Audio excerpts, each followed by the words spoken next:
Hello students, कैसे हैं आप लोग।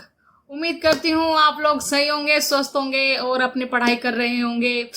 आज का हमारा टॉपिक बहुत इम्पोर्टेंट टॉपिक है सिनेमा में महिलाओं का प्रारंभ। बड़ा इम्पोर्टेंट क्वेश्चन है। यहाँ से क्वेश्चन जो है महिला जहाँ आती है वहां पर इम्पोर्टेंट बन ही जाता है, तो आप इसको जरूर पढ़ के जाए। ये हमारा इम्पोर्टेंट टॉपिक है। देखते हैं क्या है।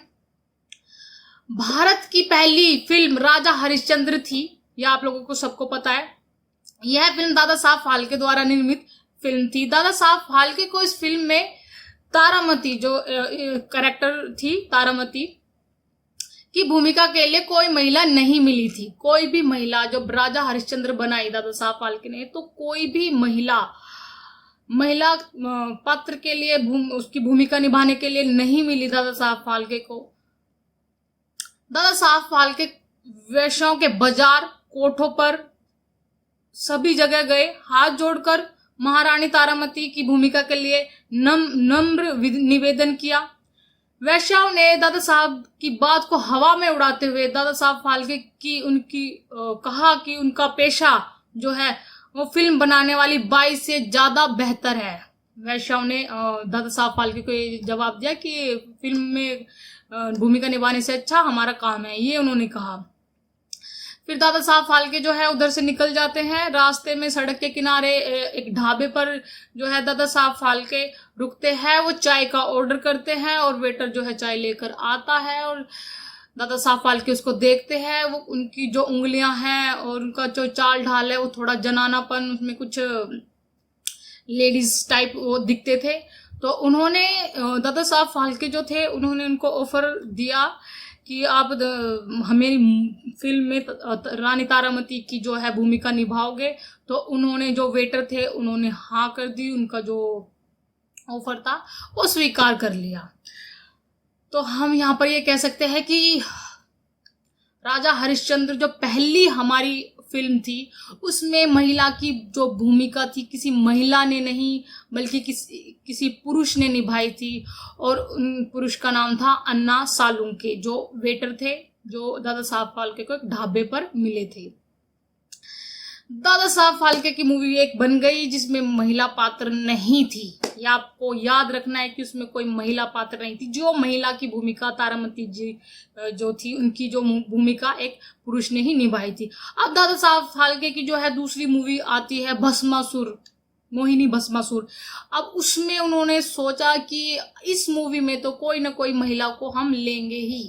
अब वो ढूंढते इधर उधर तलाश करते हैं और जब वो थिएटर में जाते हैं दादा साहब फाल्के ने काफी कोशिश के बाद महिला कमलाबाई गोखले को अपनी दूसरी फिल्म मोहिनी भस्मासुर के लिए राजी किया। वो इधर उधर भटके दादा साहब फाल्के, फिर उन्हें जो है कमलाबाई गोखले, इनका नाम जरूर याद रखना, कमलाबाई गोखले को अपनी दूसरी फिल्म मोहिनी भस्मासुर जो 1913-14 में रिलीज हुई थी, आगे पीछे सन हो सकता है, तो उनको राजी कर लिया। इसी के अनुसार सबसे पहली महिला किरदार कमलाबाई गोखले बनी। कमलाबाई गोखले पहली महिला थी जिन्होंने फिल्मों में काम किया, ये आपको याद रखना है।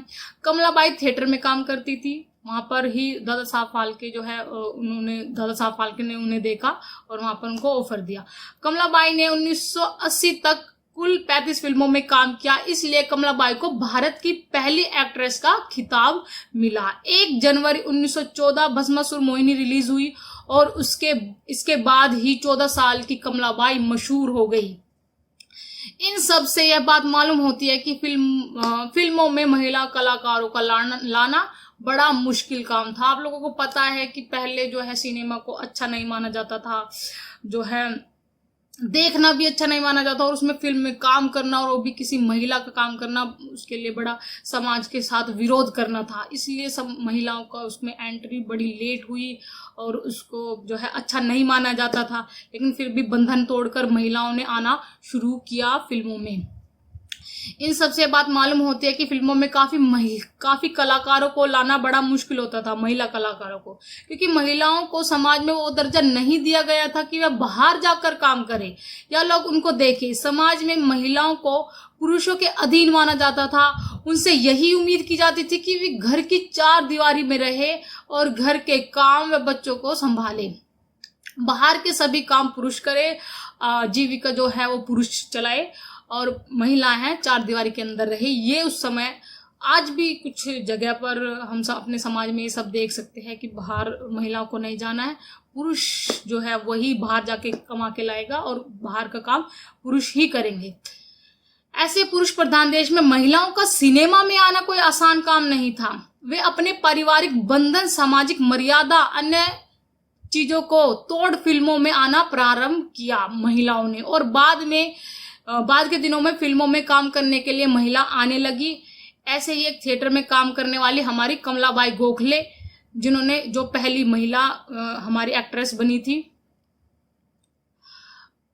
उसके बाद फिल्मों में काम करने के लिए महिला आने लगी। कुछ चर्चित जो हीरोइन है हमारी, कुछ एक्ट्रेस है, जैसे दुर्गाबाई है, गौहर, सुशीला, फातिमा, जमुना, सुल्ताना, जुबेदा, नलिनी कुमारी, गुलाब, सरस्वती, सीता देवी, कुसुम, पुतलीबाई, दुर्गा, सुलोचना, गंगूबाई, जेबुनिसा मल्लिका, राम प्यारी, राजकुमारी, शांता कुमारी, ललिता देवी, माधुरी, सविता देवी उल्लेख है। ये जो है उस समय की चर्चित हीरोइन रही है। इन उपयुक्त हीरोइन में खासकर जौहर द्वारा सुल्ताना, फातिमा, जुबेदा, राम प्यारी, मेहताब, राजकुमारी, शांता, रमोला, माधुरी आदि खूब चर्चित रही हैं ये हीरोइन। गौहर तो इतनी चर्चित हुई, गौहर के बारे में जरा ध्यान से सुनना, गौहर तो इतनी चर्चित हुई कि उनकी तस्वीर जो है माचिस की डिब्बी पर छपने लगी। तब वो उस समय के जो लोग थे उस माचिस को खरीदते थे और उसकी तस्वीर को काटकर अपनी जो है कमीज की जो ऊपर वाली जेब होती है उसमें रखते थे। क्यों रखते थे? क्योंकि उनको लगता था कि गौहर जो है हमारे सीने से लगी हुई है, अपने सीने से टच करने के लिए अपनी जेब में गौहर की जो है तस्वीर रखते थे। ऐसा होने के कारण उस समय दूसरी माचिसों की बिक्री, जिस माचिस जो है जिस पर गौहर की जो हीरोइन थी उसकी तस्वीर छपकर आती थी वो ही चली, और उसकी जो अन्य जो माचिसों की कंपनी थी वो बंद हो गई। उस जमाने की एक और मशहूर अभिनेत्री जुबेदा एक राजघराने से आई थी। उन्होंने बहुत सी फिल्मों में काम किया और उनकी खूबसूरती लोग देखते नहीं थकते थे। यही वजह थी कि जब बोलती फिल्म, आप लोगों को पता बोलती फिल्म कौन सी थी? आला मारा बोलती फिल्म थी आतिश ईरानी की। तो सबसे पहले जब जो यही वह मतलब वजह थी कि जो आला मारा तैयार हुई तो आतिश ईरानी की नजर में कोई और हीरोइन नहीं बल्कि जुबेदा ही बसी हुई थी। जुबेदा ने बोलती फिल्म में हीरोइन का रोल किया था। जुबेदा को ही भारत की पहली बोलती फिल्म की हीरोइन बनने का अवसर मिला। कुछ टाइप करते हुए कुछ गलती हो गई होगी, इसको ठीक कर लेना।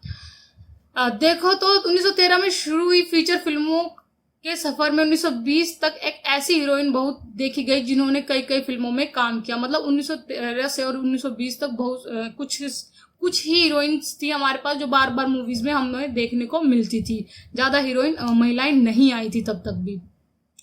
इन हीरोइनों की बात ही निराली थी और हर चर्चित हीरोइन से जुड़ी एक न एक कहानी लोगों द्वारा सुनी जाती थी। कोई भी मशहूर, कोई चर्चित, उनके बारे में कोई कहानी है तो लोग उनको सुनते थे, उनसे महिला जो कैरेक्टर होता था उनसे प्यार करते थे। ये सब उस समय समाज में महिलाओं के लिए लोगों के प्यार झलकता था। इस काल में आई फिल्मों के विषय में ज्यादातर भक्ति संबंधी जो फिल्में थी, भक्ति संबंधी फिल्में बनती थी या कोई ऐतिहासिक रूप से कोई अच्छी मूवी बनाते थे, मतलब इतिहास का कोई स्टोरी निकाल के, या अरब की कहानियों वाले, या फिर महापुरुष जैसे महापुरुष राम हो गए, हमारे हनुमान हो गए, इन ऐसों पर आधारित कहानी जो होती थी उन पर फिल्में बनती थी। अरब की कहानी वाली फिल्मों में प्रेम में डूबे हीरो हीरोइन इनको दृश्य देख कर लोग जो है दर्शक हर्ष और आह भरते थे। मतलब सिनेमा हॉल में वो अच्छा सीटी बजाते थे, लाइक जो आज भी लोग करते हैं। तब भी लोग इन हीरोइनों को देखते हुए वैसे नहीं थकते थे जैसे दर्शक आज की हीरोइनों को के दीवाने हैं लोग। मतलब उस समय भी हीरोइनों के दीवाने थे और जैसे कि आज भी लोग हीरोइनों के दीवाने हैं, वो उस समय भी था। तब का जमाना ऐसा था जब फिल्म देखना अच्छी बात नहीं मानी जाती थी, लेकिन हीरोइनों के दीवाने दर्शक उन्हें दिल से पसंद करते थे, उनकी फिल्मों को लगातार देखते थे। जब वे पर्दे पर आती थी तो दर्शक फूल और पैसे लुटाते थे। यही वह वक्त था जब किसी भक्ति फिल्म के चरित्र में आई इन हीरोइनों को दर्शक हाथ जोड़कर प्रणाम भी करते थे। कोई कैरेक्टर जैसे सीता का किसी ने रोल किया है या किसी ऐसी टाइप शेरा वाली माता का कोई किसी ने रोल किया जैसे तो लोग जो कैरेक्टर जिन्होंने किया उनको ही हाथ जोड़कर पूजा करते थे, उनको ही वो सम्मान देते थे, हाथ जोड़कर प्रणाम भी करते थे और कलाकारों को दिल से पसंद करते थे और उनके बारे में कुछ भी गलत नहीं सुनते थे। ये हो गई महिलाओं की जो है एंट्री सिनेमा में, कैसे कैसे एंट्री बोलती फिल्म में कैसे आई, और पहली फिल्म में तो थी नहीं, कमलाबाई गोखले आई है। ये बड़ा इम्पोर्टेंट जो है क्वेश्चन है। तो यही खत्म करते हैं। आप लोगों को कोई डाउट हो इसमें तो आप पूछ सकते हो, टाइप करते हुए कुछ मिस्टेक हो गई तो आप सुधार कर लेना। यहीं पर एंड करती हूँ, और आप लोगों को मेरी वीडियो अच्छी लगी हो तो लाइक करना, शेयर करना और सब्सक्राइब करना। Thank you.